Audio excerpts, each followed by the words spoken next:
السلام علیکم ناظرین، آپ دیکھ رہے ہیں اسلامک مسائل آف انڈیا۔ دراصل قربانی کے ایام آنے جا رہے ہیں۔ قربانی کے بہت سارے مسائل آپ تک انشاءاللہ پہنچیں گے اور پہنچتے رہیں گے، لہذا آپ ہمارے ساتھ جڑے رہیں۔ یہ آخری کلپ نہیں ہے، اس کے بعد بہت سارے مسائل آپ کے سامنے آئیں گے انشاءاللہ اور آتے رہیں گے۔ اگر آپ کا بھی کوئی سوال ہے تو ضرور ہمیں کمنٹ باکس میں لکھیں، انشاءاللہ آپ کے سوال کا جواب بھی قرآن و حدیث کی روشنی میں دیا جائے گا۔ چلیے آج کی کلپ کے سوال ہم مفتی صاحب سے رکھتے ہیں۔ تو مفتی صاحب، سب سے پہلا سوال میں آپ سے یہ رکھنا چاہوں گا کہ کیا قربانی کے بدلے پیسے صدقہ کیے جا سکتے ہیں تاکہ کسی غریب کی مدد ہو جائے؟ جیسا کہ اسلام کے اندر یہ بات بھی ہے کہ کسی غریب کی مدد کرنا، ضرورت مندوں کی ضرورت کو پورا کرنا بہت بڑا کار خیر ہے، بہت بڑا ثواب ہے۔ تو کیا قربانی نہ کر کے ہم وہ پیسے سے کسی غریب کی مدد کر دیں؟ ایسا ہو سکتا ہے؟ بسم اللہ الرحمن الرحیم، والصلاة والسلام علی سید الانبیاء والمرسلین۔ دیکھیں مولانا، جس شخص پر ایام قربانی میں قربانی واجب ہے تو اس کو قربانی ہی کرنی پڑے گی۔ اور یہ جو ایک ایموشنل سوال کیا جاتا ہے کہ قربانی کے بدلے میں پیسے خرچ کر دی جائیں، تو کچھ سوال دیکھنے میں اچھے ہوتے ہیں اور ہر سوال کا جواب نہیں ہوا کرتا۔ سوال بہت سارے ایسے کیے جا سکتے ہیں کہ جن کے سوالوں کو کوئی جواب نہیں ہوتا۔ میرا ماننا یہ ہے کہ وہ سوال ہی بیکار ہوتے ہیں۔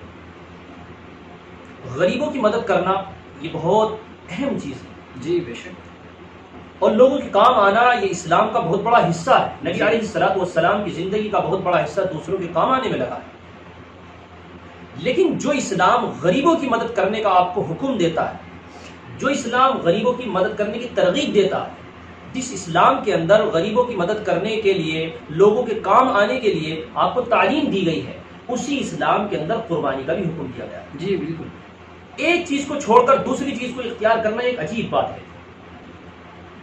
قربانی کا تعلق ایک عبادت سے ہے، اس عبادت کی وجہ سے جہاں یہ کہا جاتا ہے کہ بھائی غریبوں کی مدد کیجیے، قربانی کے گوشت کے اندر بھی کتنی مدد غریبوں کی جاتی ہے، باقاعدہ غریبوں کا حصہ رکھا ہے۔ جی بے شک، بالکل۔ اسی طریقے سے آپ اس کے واسطے سے دیکھیں، ایک قربانی سے کتنے غریبوں کا گھر چلتا ہے۔ گوشت کاٹنے والے کو الگ رزق مل جاتا ہے، اس سے پہلے جو جانور بیچنے والے ہیں ان کو الگ مدد ملتی ہے، رزق ملتی ہے۔ اسی طریقے سے جو چارہ بیچنے والے ہوتے ہیں ان کا الگ کاروبار چلتا ہے۔ اس کے بعد میں چمڑا بیچنے والے ہوتے ہیں ان کو الگ کاروبار ملتا ہے۔ اسی طریقے سے جو اس کی جو گن وغیرہ ہوتی ہے ان کو اٹھانے والے آتے ہیں ان کو الگ کاروبار ملتا ہے۔ یعنی ایک قربانی کی وجہ سے کتنے لوگوں کا کاروبار چلتا ہے، تو کیا یہ کسی کی مدد نہیں ہے؟ یہ ایک ایسا سوال بنا کر کے پیش کیا جاتا ہے کہ جب خالی الذہن، جس کے ذہن میں یہ باتیں نہ ہو، سنتا ہے تو سوچتا ہے اس بات کو کہ یار واقعتاً بات تو صحیح ہے، اس سے اچھا تو کسی کو پیسے دے دیں۔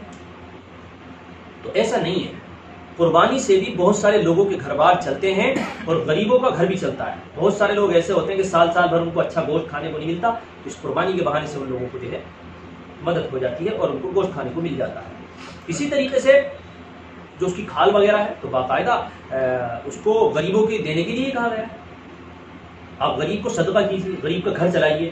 تو قربانی کا جو فریضہ ہے وہ غریبوں کا گھر دبانے کے لیے نہیں ہے، غریبوں کا گھر چلانے کے لیے، لوگوں کا کام چلانے کے لیے ہے۔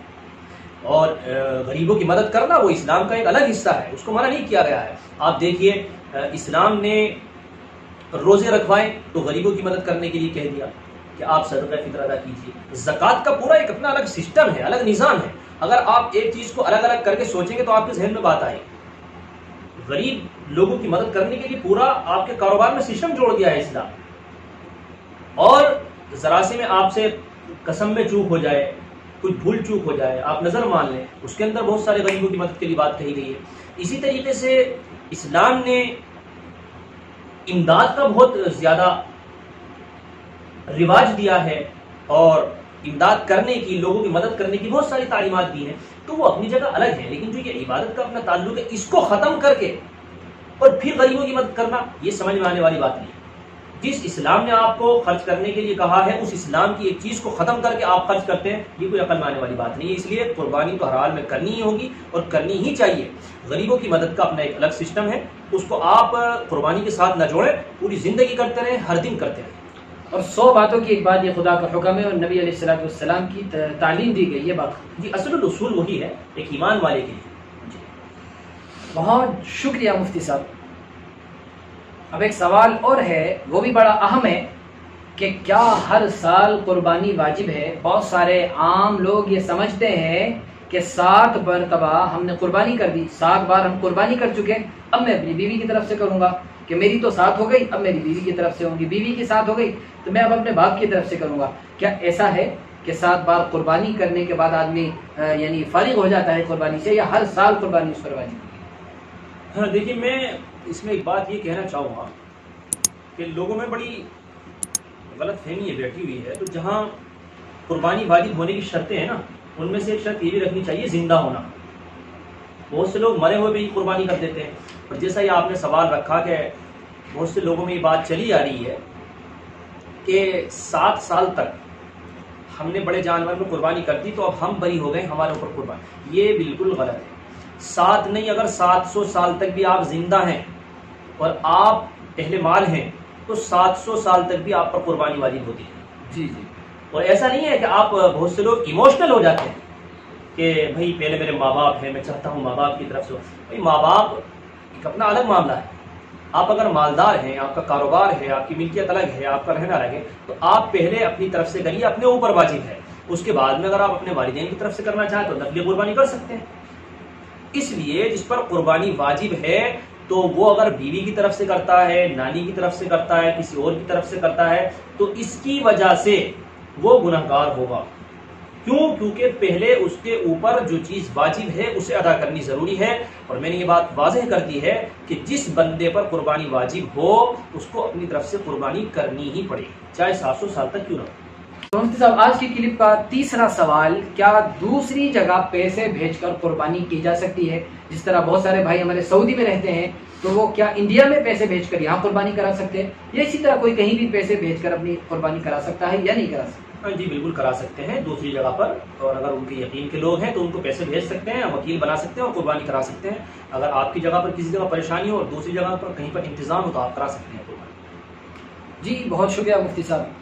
ناظرین، یہ تھے آج کے وہ اہم سوال۔ یقیناً آپ کو جان کر کے زندگی گزارنے میں اور صحیح اور غلط کو پہچاننے میں آسانی ہوگی۔ ہم سمجھتے ہیں انشاءاللہ کہ آپ اسی طرح ہمارے ساتھ جڑ کر کے دین کا علم سیکھتے رہیں گے۔ اللہ آپ سب کو خوش رکھے۔ جزاک اللہ۔